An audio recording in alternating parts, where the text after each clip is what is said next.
Cek. Halo sobat nih, kita gas lagi dah Jun. Dan seperti biasa, yang mau ngasih gua kopi bisa banget lah baca di deskripsi. Untuk Jun, yuk langsung aja kita gaskan. Mereview sedikit dari part sebelumnya. Saat ini Jun dia masih ada di Pulau Peri, dan di tempat inilah Jun dia memiliki sebuah keberuntungan tingkat emas yang menjadikan dirinya mendapatkan kemudahan di dalam menyelesaikan permainan ini menuju garis finish, di mana Jun dia dapat terbang naik naga, sedangkan untuk yang lainnya mereka harus berjalan di tengah-tengah larva panasnya gunung berapi. Bahkan saat ini Jun perjalanannya sungguh sangat mulus tanpa sebuah penghalang hambatan di setiap lantainya. Tapi tidak dengan yang lainnya, mereka semua sangat sulit untuk dapat menerobos ini semua. Ada aja yang mengganggu, yang menghalangi jalan mereka, yang membuat mereka pun berpikir kalau Jun ini curang. Bagaimana bisa Jun semudah ini menyelesaikan setiap ujian yang ada? Tapi tidak dengan mereka, dan ini adalah sesuatu yang sangat amat tidak masuk akal. Dan ini sungguh sangat tidak adil untuk mereka, keluh dari mereka semua. Sedangkan untuk Jun, Yosh, dia akan menunggu mereka semua di garis finish. Aku sengaja bersantai di garis awal untuk dapat menunggu kalian, karena aku takut aku akan mempermalukan kalian. Ucap dari Jun yang memprovokasi. Xiaohong, kau harus berlatih lebih keras lagi, dan gurumu akan menunggumu di garis finish ya. Ucap dari Jun yang membuat mereka pun kesal dong jika tempat pertama jatuh kepada Jun. Di sini Xiaohong yang pun kesal, padahal sebelumnya dialah yang ada di posisi pertama dan kini dia ambil alih oleh Jun.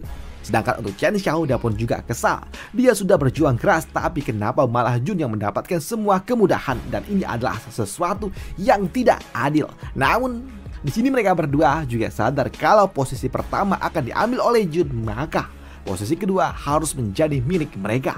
Meskipun aku tidak bisa mendapatkannya dan juga mengalahkannya, setidaknya posisi kedua akan menjadi milikku. Ucap dari mereka berdua di dalam hati sambil terus memutar dadu mereka.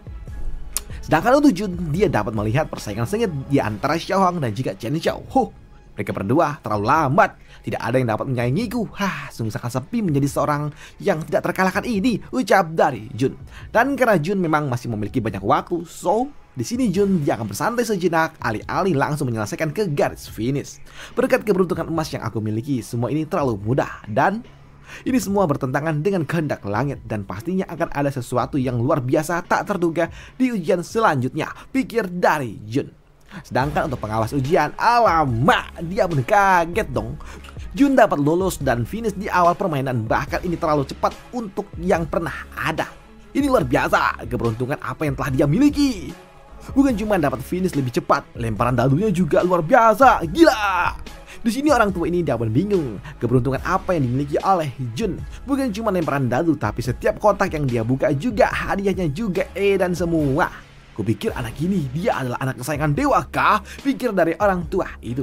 Karena memang untuk yang lain, untuk mencapai garis finish mereka penuh dengan perjuangan. Tiada tara, terbakarlah, membakulah, semua harus mereka lalui dengan berat dan harus bersungguh-sungguh pula.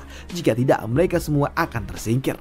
Dan ini semua ada hubungannya dengan kehidupan. Hanya orang-orang kuat saja dan yang beruntung yang dapat lolos. Semua sama seperti bencana di kala itu, ucap dari orang tua ini. Namun melihat kemunculan Jun, sosok yang sangat beruntung seperti ini ada di dunia ini, membuat orang tua ini dapat berpikir apakah mungkin ini adalah titik balik bagi alam kulun untuk dapat bangkit, pikir dari orang tua itu. Namun ketika orang tua ini dia melirik ke arah Jun, lah tunggu kagetnya dirinya, bukannya buru-buru menyelesaikan ujian, kok malah santai-santai seperti ini. Orang macam apa dia? Ucap dari orang tua ini. Semua orang kesulitan dan kau malah asik makan cilok, gila. Ucap dari orang tua ini yang kesal ketika dia melihat Jun malah bersantai seperti ini.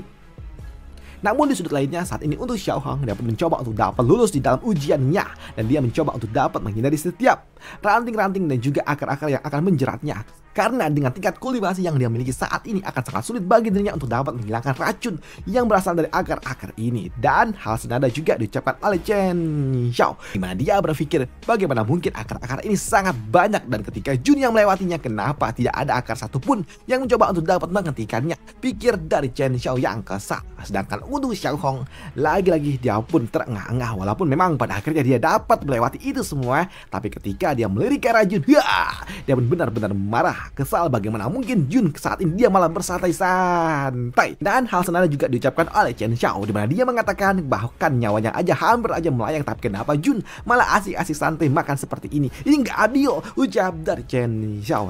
Namun untuk Jun ketika dia melirik, ternyata Xiao Hong udah ada di titik yang sama dengan dirinya, yang membuat Jun dia pun menawarkan kepada Xiao Hong apakah dia mau makan dulu, ucap dari Jun. Sedangkan untuk yang lainnya, ketika mereka ada di titik yang sama dengan Jun, mereka semua udah terlihat compang-camping. Dan mereka semua juga sangat kesal dengan Jun yang kenapa dia masih terlihat santai seperti ini. Bahkan dia memiliki waktu luang untuk menikmati makanan lezat, sedangkan mereka ucap dari orang-orang ini yang kesal. Tapi melihat Jun yang makan, tiba-tiba aja di sini muncul seseorang yang langsung ingin melahap makanan yang ada bersama dengan Jun, yang membuat Jun dar. Dia pun langsung menghajarnya. Siapa kau? Berani-beraninya, ucap dari Jun. Tapi ternyata itu adalah Xiaoli, di mana dia mengatakan, Master, ini aku murid ketiga.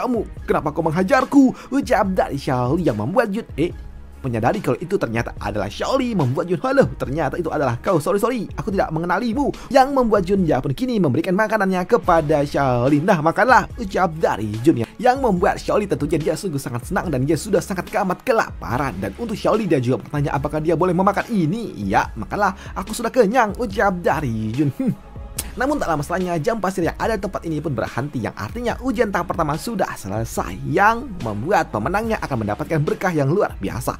Dan itu membuat Jun kini tubuhnya pun bercahaya yang penuh dengan berkah yang masuk ke dalam tubuhnya, yang membuat mereka semua pun berpikir kalau Jun memang sungguh sangat luar biasa dan pantas mendapatkannya, karena memang Jun lah yang terbaik di antara mereka semua. Angkat itu Chen Xiao dia pun kesal ketika dia melihat Jun malah mengambil semua yang harusnya menjadi miliknya. Kau telah mengambil keuntungan milikku. Lihat saja Jun, aku akan membalasnya, ucap dari Chen Xiao. Sedangkan untuk yang lainnya, mereka pun berpikir kalau Jun memang pantas untuk mendapatkannya, karena memang Jun sungguh sangat amat luar biasa.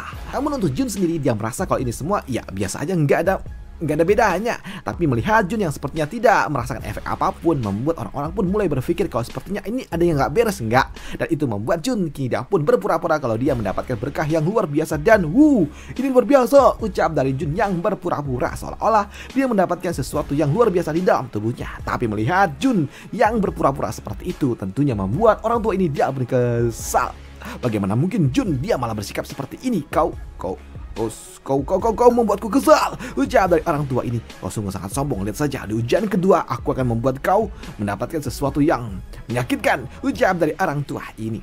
Dan benar saja, kini ujian tahap kedua akan segera dimulai ketika sebuah bukit besar bercahaya, yang artinya ujian kedua akan dimulai. Dan untuk ujian kedua kini muncul sebuah lorong-lorong dimensi tepat di hadapan dari mereka semua, di mana mereka yang lolos di dalam ujian tahap kedua, mereka harus memasuki lorong itu, di mana lorong itu akan terhubung dengan sebuah tempat yang membuat para pesertanya akan masuk ke dalam sana. Dan jika mereka dapat bertahan di tempat itu selama 100 hari, maka mereka akan mendapatkan hadiah, dan jika tidak, maka mereka akan tersingkirkan, ucap dari panitia.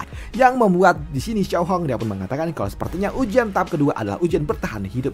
Jadi sepertinya ini adalah ujian bertahan hidup, dan sepertinya di dalam tempat itu pasti ada sesuatu yang akan menyulitkan, ucap dari Xiao Hong. Tapi untuk Xiaoli, dia nggak peduli dengan ini semua, dan dia akan masuk sebagai peserta yang pertama.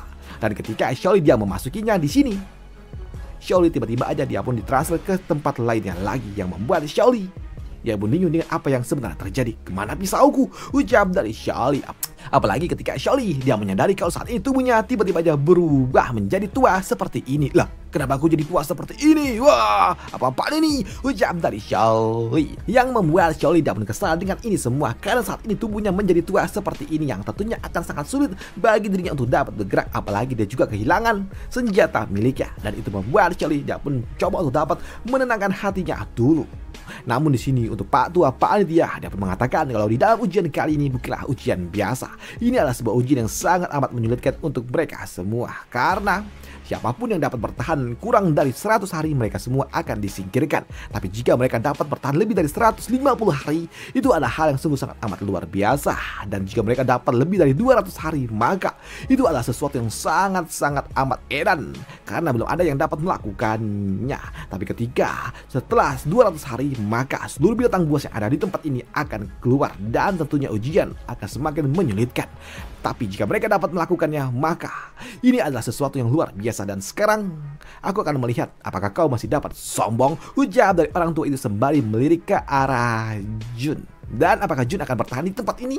Akan kita bahas di part lanjutannya untuk ujian keduanya. Dan mungkin aja ini episodenya agak sedikit lebih pendek ya cuy, rasa gua. Karena ini cuman satu chapter. Udah itu aja untuk part kali ini untuk Jun, dan sampai jumpa di part lanjutannya. Bye, thank you.